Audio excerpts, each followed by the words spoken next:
नरेंद्र मोदी ने नेहरू, जिन्ना और कांग्रेस के तुष्टीकरण का वो चैप्टर खोल डाला जिससे कांग्रेस भयंकर तिलमिला गई। कांग्रेस और इंडी गठबंधन ने एक हफ्ते से आसमान सिर पर उठा रखा था। खूब वो अल्लाह चल रहा था इनका संसद में कि बहस करो, चर्चा करो, वगैरह वगैरह।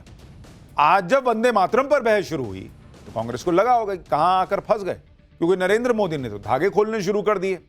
नरेंद्र मोदी ने नेहरू से लेकर जिन्ना तक किसी को नहीं छोड़ा भाई। आज आपको बताएंगे कि नरेंद्र मोदी ने वंदे मातरम पर देश को क्या बताया कि एक झटके में कांग्रेस का मुस्लिम लीग वाला सरेंडर एक्सपोज हो गया। साथ ही नरेंद्र मोदी ने कांग्रेस की तगड़ी क्लास कैसे लगाई। राहुल गांधी संसद से कहां गायब थे, उनकी बहन प्रियंका वाड्रा ने कौन सी चिट्ठी पढ़ दी जिन्ना वाली। और वंदे मातरम पर चर्चा के बीच किसने किसे जिन्ना का मुन्ना कह दिया। राजनाथ सिंह एकदम ऐसे भड़क गए कि आपने देखा नहीं होगा। भाई राजनाथ सिंह तो हमेशा कूल रहते हैं, वो अचानक कौन सी बात ऐसी हो गई कि ऐसे भड़के कि आपने देखा नहीं होगा। आपको यह भी बताऊंगा कि संसद में आज का भयंकर बवाल क्यों हुआ, किस किस ने क्या कहा। और सिर्फ ट्रेलर है क्या यह बवाल, क्योंकि अगले 2 दिन अब SIR पे चर्चा होने वाली है, उसमें भी महाघमासान होगा, क्योंकि राहुल गांधी और इंडी गठबंधन ने नरेंद्र मोदी के खिलाफ असली माहौल तो SIR, वोट चोरी और BLO पर बनाया हुआ है। लेकिन आज वंदे मातरम पर मोदी ने जो ट्रेलर दिखाया उससे इंडी गठबंधन को कितना बड़ा झटका लगा है, इसकी आज बात होगी। इतिहास के वो पन्ने भी खुलेंगे जो देश से शायद छुपा के रखे गए थे। लेकिन पहले संसद में जो हुआ है उसका एक ट्रेलर देखिए।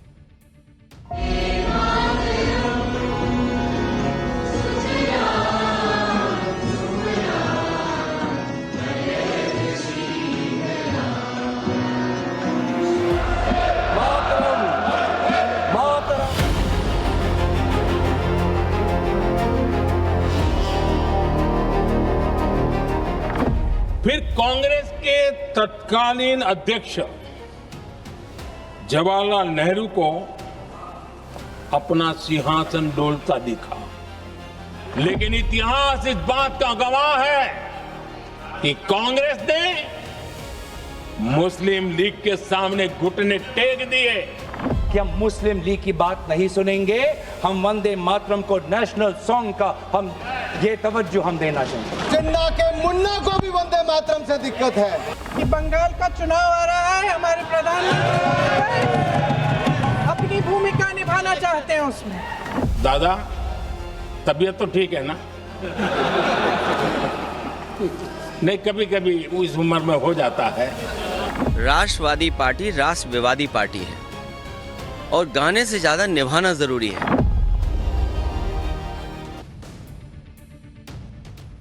देखिए, संसद का पिछला हफ्ता तो इंडी गठबंधन के हो हल्ले में कब चला गया पता ही नहीं चला। लेकिन इस हफ्ते की जब चर्चा की शुरुआत हुई तो आते ही नरेंद्र मोदी ने मोर्चा संभाला और फिर वो किया कि इंडी गठबंधन के सारे अरमान चूर चूर हो गए। इंडी गठबंधन वाले सोचकर आए थे कि संसद में चर्चा होगी, बहस होगी तो नरेंद्र मोदी को फंसा लेंगे, नरेंद्र मोदी के खिलाफ माहौल बना देंगे। लेकिन नरेंद्र मोदी ने तो अलग तैयारी कर रखी थी। इंडी गठबंधन ने जो सोचा वो होने वाला था नहीं, ये नरेंद्र मोदी को देखकर समझ में आ गया। आज बहस की शुरुआत लोकसभा में वंदे मातरम के 150 साल पूरे होने पर हुई। इस बहस में पीएम मोदी ने कांग्रेस के तुष्टीकरण का वो चैप्टर खोल दिया जो चैप्टर खुलते ही कांग्रेस भयंकर तिलमिला गई। नरेंद्र मोदी ने कांग्रेस पर अब तक का सबसे बड़ा हमला बोला। पीएम मोदी ने जवाहरलाल नेहरू पर 3 बड़े आरोप लगाए। पहला आरोप, मुस्लिम लीग के दबाव में नेहरू झुक गए और वंदे मातरम गीत के टुकड़े कर दिए। दूसरा आरोप, वंदे मातरम पर जिन्ना के विरोध में नेहरू को अपना सिंहासन खतरे में दिखने लगा था। तीसरा आरोप कि तुष्टीकरण की राजनीति के दबाव में कांग्रेस वंदे मातरम के बंटवारे के लिए झुकी, इसलिए कांग्रेस को एक दिन भारत के बंटवारे के लिए भी झुकना पड़ा। एक बार पीएम मोदी ने क्या कहा सुनिए, फिर आपको बताऊंगा कि वंदे मातरम को लेकर जिन्ना का क्या विरोध था और नेहरू ने जिन्ना का विरोध करने के बजाय कैसे सरेंडर किया था। लेकिन देश का दुर्भाग्य कि 26 अक्टूबर को कांग्रेस ने वंदे मातरम पर समझौता कर लिया।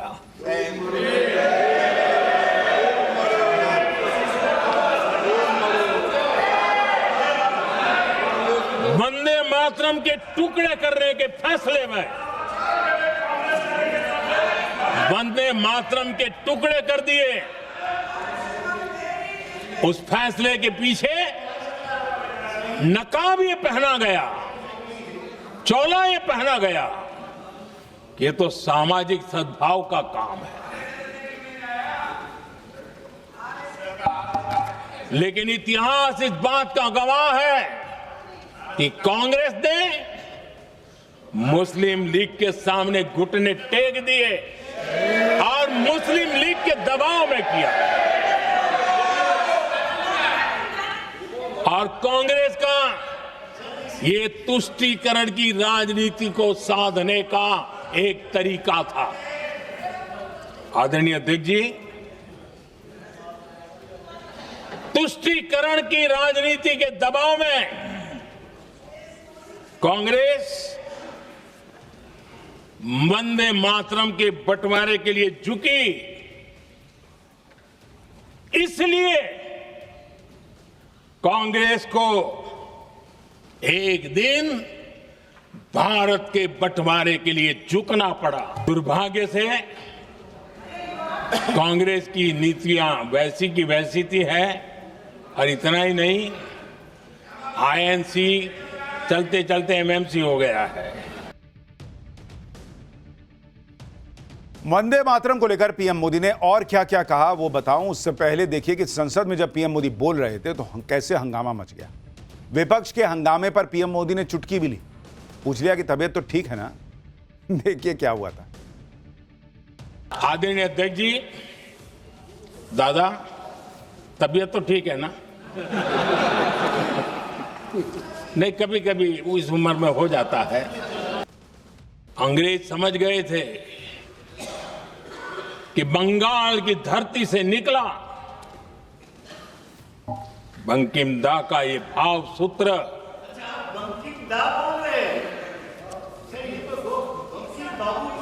बंकिम बाबू बोले। अच्छा, thank you thank you thank you thank you thank you, आपकी भावनाओं के लिए मैं आदर करता हूं। बंकिम बाबू